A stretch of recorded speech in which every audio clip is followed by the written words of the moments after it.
अस्सलाम वालेकुम। இன்னைக்கு நம்ம ஹபீஸ் கிச்சன்ல பிரான் பிரியாணி தான் பண்ண போறோம். வாங்க அது எப்படி பண்ணலாம்ங்கறத பார்க்கலாம். ஸ்டவ் ஆன் பண்ணி ஒரு பாத்திரம் வச்சிட்டேன். அதுல எண்ணெய் ஊத்திக்கிறேன். எண்ணெயும் நெய்யும் சேர்ந்து தான் ஊத்த போறேன்.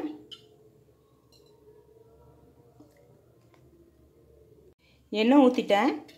ஒரு ஸ்பூன் நெய். நெய் கொஞ்சம் மெல்ட் ஆகட்டும்.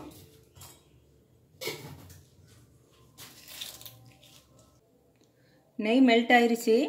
பட்டை, கிராம்பு, ஏலக்காய், ரம்ப இலை, பிரிஞ்சி இலை எல்லாம் போட்டிருக்கேன். 3 பெரிய வெங்காயத்தை நீல வாக்கில் கட் பண்ணியிருக்கேன். அதையும் சேர்த்துக்கிறேன். வெங்காயம் நல்லா வதங்கட்டும்.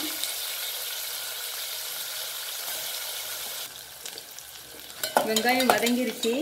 இப்போ 2 தக்காளியை குட்டி குட்டியாக கட் பண்ணியிருக்கேன். அதையும் இதில் சேர்த்துடுறேன். தக்காளி நல்லா வதங்கட்டும்.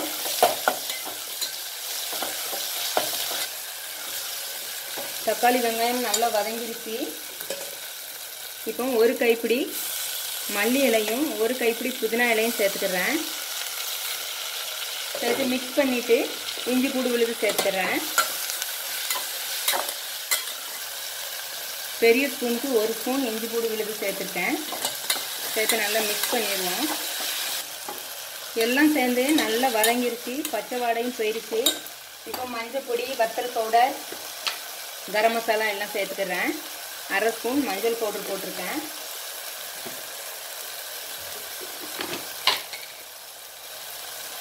இது காஷ்மீரி சில்லி தான். 1/2 ஸ்பூன் சேர்த்துக்கிறேன்.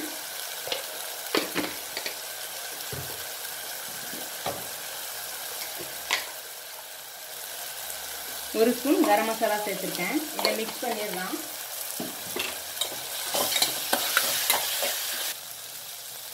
அரை கிலோ இறால் எடுத்து க்ளீன் பண்ணி கழுவி வச்சுருக்கேன். இப்போ அதை இதில் சேர்த்துடலாம்.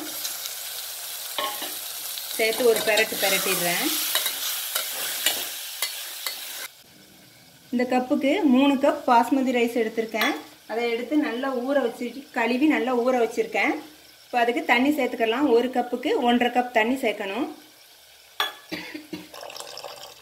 தண்ணி சேர்த்தாச்சு. இப்போ ஒரு மூடி போட்டு மூடி வச்சிடலாம். கொதி வந்ததுக்கப்புறம் அரிசியை சேர்த்துக்கலாம். மூடியை திறந்து பார்க்குறேன். கொதி வந்துருச்சு. தயிர் ஊற்றுறத வீடியோ எடுக்க மறந்துட்டேன். ஒரு 2 ஸ்பூன் தயிர் சேர்த்துக்கிறேங்க தாளிக்கும் போது. இப்போ ஊற வச்ச பாஸ்மதி ரைஸை சேர்த்துக்கிறேன். அரிசியை போட்டாச்சு. இப்போ தேவைக்கேற்ப உப்பு சேர்த்துக்கிறேன். உப்பு சேர்த்து ஒருக்க மிக்ஸ் பண்ணிவிட்டு மூடி வச்சிடலாம். திறந்து பார்ப்போம். நல்ல கொதி வந்து அரிசியும் தண்ணியும் ஒரே லெவல் ஆயிடுச்சு. கொஞ்சம் பரட்டி விட்டுறலாம். அரிசி உடஞ்சிராம பார்த்து மெதுவாக பரட்டணும். பரட்டி ஸ்டவ் மூடி போட்டு மூடிடலாம். மூடி வச்சு ஸ்டவ்வை சிம்மில் வச்சிடலாம். திறந்து பார்க்கலாம். நம்ம இறால் பிரியாணி ரெடி ஆயிடுச்சு. ஸ்டவ்வை ஆஃப் பண்ணிடுறேன்.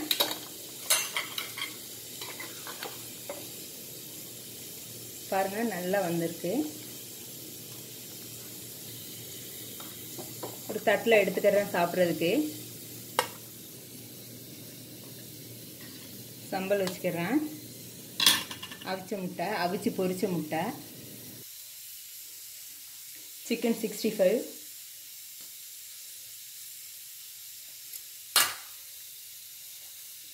இறால் பிரியாணி ட்ரை பண்ணி பாருங்கள். பிடிச்சிருந்தா லைக் பண்ணுங்கள். அஸ்ஸலாமு அலைக்கும்.